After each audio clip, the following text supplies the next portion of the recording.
So what's up this morning, guys? I'm going to be installing a set of Icon strut top hat reinforcement plates.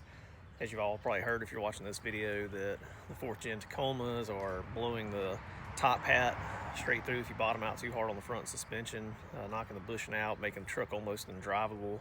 I've seen some people limp it back to the dealership and be able to get it fixed, but it's not something I want to run into on the trail in the middle of nowhere by myself. So I bought a set of these plates. I'll show them to you real quick.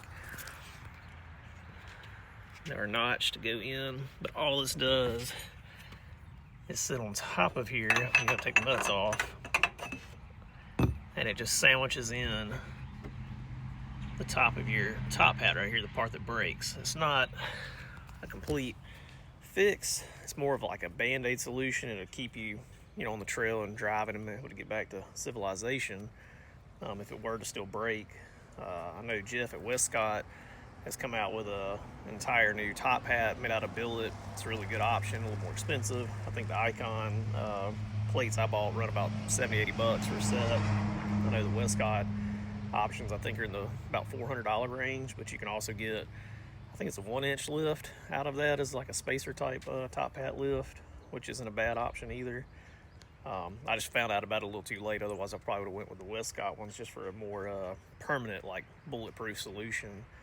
But anyways, we're gonna do the install. It's 14mm nuts on top, real simple. I got a ratcheting wrench, so it makes the job pretty easy. You don't have to jack the truck up. You don't have to, take anything else loose or worry about anything getting out of place. So it's a real simple install, so we'll get to it. So like I said, just a little 14mm nuts on top. There's 4 of them. Just gonna break those loose. You can unscrew them by hand at that point. Like I said, the top plate is notched to go in towards the truck. Get all the nuts off. All this does is drop down on top of here.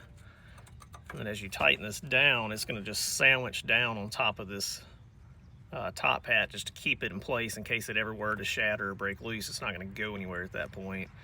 So we'll just tighten down each nut one at a time. All right, guys, I had to switch to a ratchet and socket because of the thickness of this. I couldn't get my ratcheting wrench around anymore. We're just gonna try to evenly tighten these at a time because what you're doing is sandwiching this in. So you don't wanna do one too much at one time. We got them all tightened down evenly, just hand tight, nice and snug. As you can see right there, this is what we're clamping down as the top of that. But not too bad of an install. One other thing to consider too with this top plate reinforcement plate is that it's not really going to work with a spacer lift. If you have a spacer that sits in between your strut and the frame to get your lift, that's going to give you about a 3/4 to maybe 1.5 inches of spacing.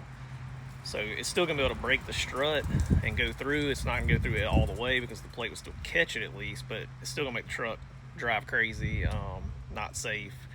So that's just one more thing to consider is I probably wouldn't waste my money on buying this plate if you already have a spacer lift on your top strut. You really shouldn't be off-roading your truck too rough with just a spacer lift like that.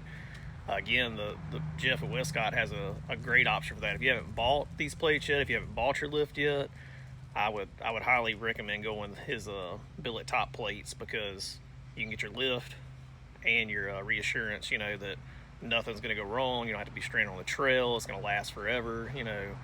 Definitely go with that option.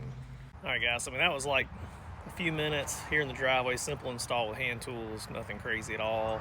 Just want to show you the plate up close. It's really high quality material, thick, beveled on the inside. I have zero doubts that it's going to hold the strut in place if something were to happen, and hopefully it'll just keep it from even shattering or breaking. But if you like videos like this or watch me doing installs or something else you'd like to see, drop a comment, a like, subscribe, follow, and really appreciate it, guys.